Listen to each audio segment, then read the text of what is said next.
तो हरियाणा के पूर्व मुख्यमंत्री भूपेंद्र सिंह हुड्डा ने हरियाणा में हुए बैंक घोटाले मामले की जांच सुप्रीम कोर्ट या हाई कोर्ट की जज की देख रेख में किए जाने की मांग की है। हुड्डा ने कांग्रेस विधायक बलराम दांगी से फिरौती मांगे जाने को गंभीर मामला बताया। हुड्डा ने राजस्थान को पानी देने की सहमति पर पंजाब से हरियाणा के हिस्से का पानी लेने की बात सामने रखी। हरियाणा के पूर्व मुख्यमंत्री भूपेंद्र सिंह हुड्डा ने कांग्रेस विधायक बलराम दांगी से मांगी गई फिरौती को लेकर प्रदेश की कानून व्यवस्था पर सवाल उठाए। उन्होंने मामले को गंभीर बताया और कहा कि सरकार को कानून व्यवस्था दुरुस्त करनी चाहिए। तो जो अखबारों में आ रही है कि भाई बैंक घोटाला ये बड़ा भारी घोटाला है और उसमें कई अफसरों को भी आ रहे अखबारों में नाम छप रहे हैं, तो इसमें मेरे को ये है कि बड़ा गंभीर मामला है। ये सीबीआई इंक्वायरी कर रही है, इसके साथ साथ सुप्रीम कोर्ट या हाई कोर्ट के जज के अंदर होना चाहिए मामला, ताकि दोषी बचे ना, निर्दोष को फंसे ना। कोई तो कह रहे हम तो निर्दोष हैं, कई कह दोषी बच जाएंगे, तो वो तो एक पूरी तय तक इंक्वायरी चाहिए। इसको ये स्पष्ट होना चाहिए इतना बड़ा जो इन्होंने किया है घोटाला, कौन कौन उसे इन्वॉल्व है, तो दोषी नहीं बचना चाहिए और निर्दोष फंसना चाहिए। और उसका ये है जुडिशियस वो हो, सीबीआई इंक्वायरी कर रही है, अगर हाई कोर्ट का जज की सुपरविजन में हो तो वो बेहतर हो।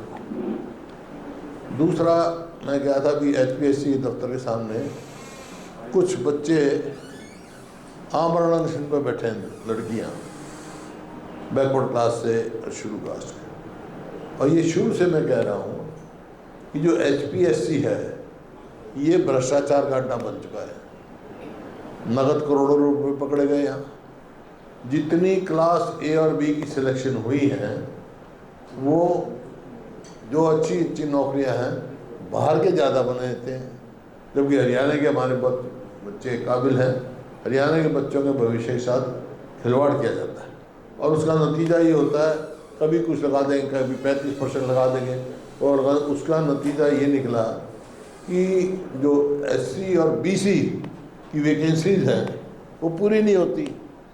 और उनके साथ एक और अन्याय उन्होंने बताया कि हमारे समय भी सिलेक्शन होती थी, कोई बच्चा सिलेक्ट हो जाता तो इंटरव्यू के टाइम पे वो अपना सर्टिफिकेट कोई हो वैसे करता, ज्वाइनिंग से पहले सर्टिफिकेट देना पड़ता था। अब कह रहे जी सेम फाइनेंशियल ईयर का सर्टिफिकेट नहीं मांग रहे, सिलेक्शन हुई है,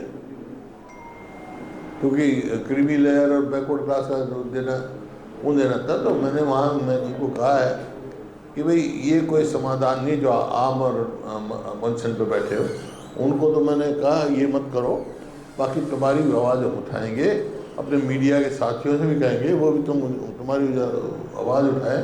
जो वाजिब बात है माननी चाहिए, सरकार को तुरंत एक हाई पावर्ड कमेटी बनानी चाहिए और जिसके साथ जाती है उसको जाती है दूर करना चाहिए।